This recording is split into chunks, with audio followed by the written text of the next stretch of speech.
Now, that is not to say that I do not believe a solution will be found. One will be found, and it must. The solution, I believe, will be found right here. It will be found in the guy standing next to you, in your neighbors, in your local government, in your county, and in your state. It is time for us to take matters into our own hands, and not to rely solely on policy decisions made in Washington.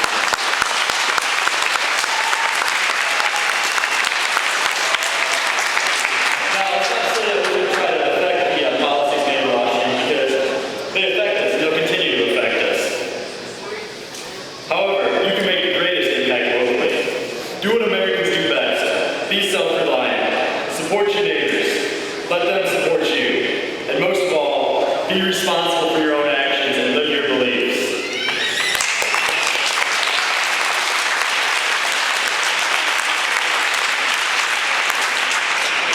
Contact your local politicians.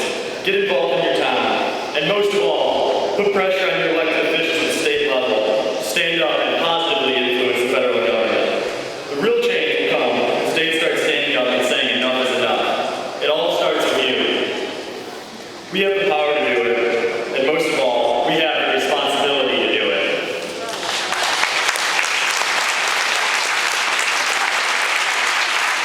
Several states have begun to stand up for their sovereignty, but at this point it's unclear whether they are serious about preserving liberty and economic stability. These states, including Ohio, have introduced fairly weak bills designed to serve notice to the federal government that we are fed up with our rights being slowly eroded. Two other states, Montana and Tennessee, have similar bills declaring that their states refuse to recognize any further federal firearms regulations on semi-automatic so-called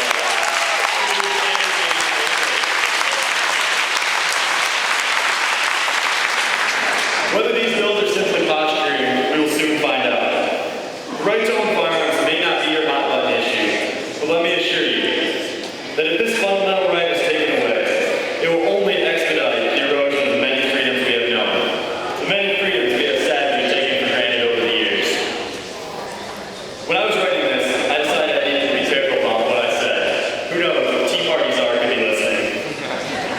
In all seriousness, does this administration think that we are simple sheep who need a shepherd to look after every aspect of our lives? It seems that everywhere one looks, there is a czar for something. Are we not men who can take care of ourselves? Not according to Washington. I don't know about you, but there's only one shepherd that I follow, and he doesn't live in Washington, D.C.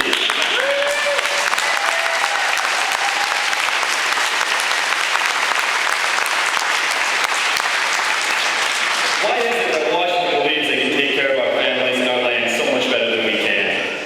This is where I live, so naturally I want to keep it clean, of my own accord. I don't need Congress to tax the heck out of my heating fuels and gasoline with the so-called cap-and-trade clean energy bill. All it's about is control. We'll see our energy bills shoot through the roof and have an even harder time in winter paying to keep our houses warm or our cars moving. Is this really the time for more expenses? Can you afford it? I know I can't. Is Congress really so disconnected that they think additional expenses will actually help us? I heard a commercial on the radio the other day. I believe it was advertising the so-called benefits of the cap-and-trade bill, though it never mentioned it by name. The commercial was targeting farmers. You should have heard it. It was this perfect accent, obviously made in Washington, D.C., though. It claimed that the bill would open up new markets for farmers. Let me assure you, the only markets to be opened up by this new bill will benefit Obama's cronies in Chicago, where the carbon credits will more than likely be traded. The deception is infuriating. But what do I know? I'm just a simple country boy from Ohio.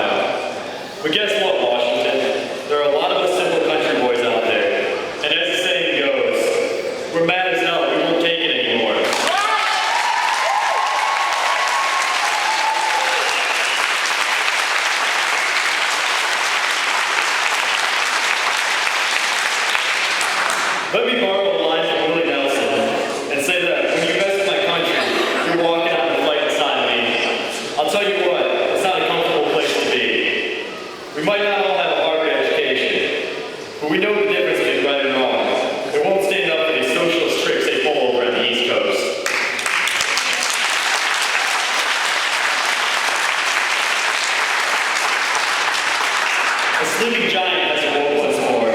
The freedom-loving American people. Good luck putting them back to sleep.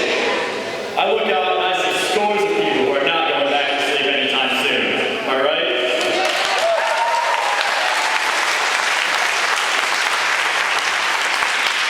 Remember this. We cannot be blocked. We cannot be intimidated. All we ask is to be left alone, to live our lives as we see fit. Stop looting our bank accounts. Let us keep our hard-earned cash and stop interfering in our businesses.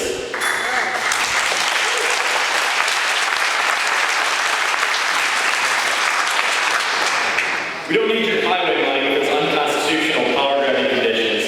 We don't need your social programs, and we don't need your big government. Stick to delivering the mail and enforcing our borders, and we will be satisfied. Yeah.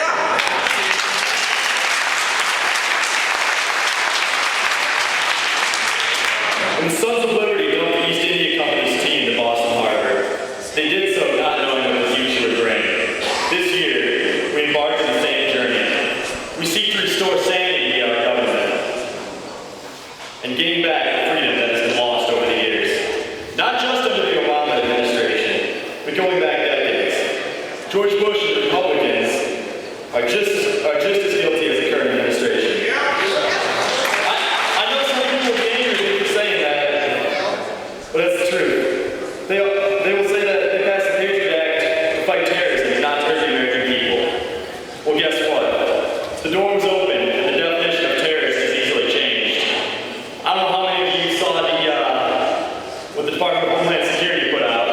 It was a directive to law enforcement agencies, and basically it pegged me as a domestic terrorist. Do I really look that threatening? It was veterans, people who fly Gadsden flags, or, flags of that sort, 13 stars, colonial flags, stuff like that. Anybody who voted for a third-party candidate. I'm pretty sure nobody here voted for Ron Hall. I don't think anybody here would do that. But I really appreciate being pegged as a domestic terrorist. My point is that freedom's enemies can sometimes be well-intentioned. We must be vigilant and jealously protect our freedom and privacy from all offenders, even the ones we voted for. What is more preferred? A little danger with freedom, or the false promise of safety with slavery? I choose freedom. Who can promise safety? Not one. Let me throw out a quick advertisement. I'm the chairman of the Fulton County Republicans, which includes anyone between the ages of 18 and 35, but all are welcome. We'd be glad to have anyone who wants to stay informed or discuss politics at our monthly meetings. There may even be time for the occasional rant about how angry you got when you watched the news this morning. You can find us on Facebook. We don't have a website at the moment where you can talk to me afterwards and I can get you in contact. But we'd appreciate anybody who would want to show up. I'll close by reiterating that it is you that must stand up. Meet with your neighbors, stay informed, and stay alert. You alone have a responsibility to preserve freedom in its last stronghold. Thank you for your time.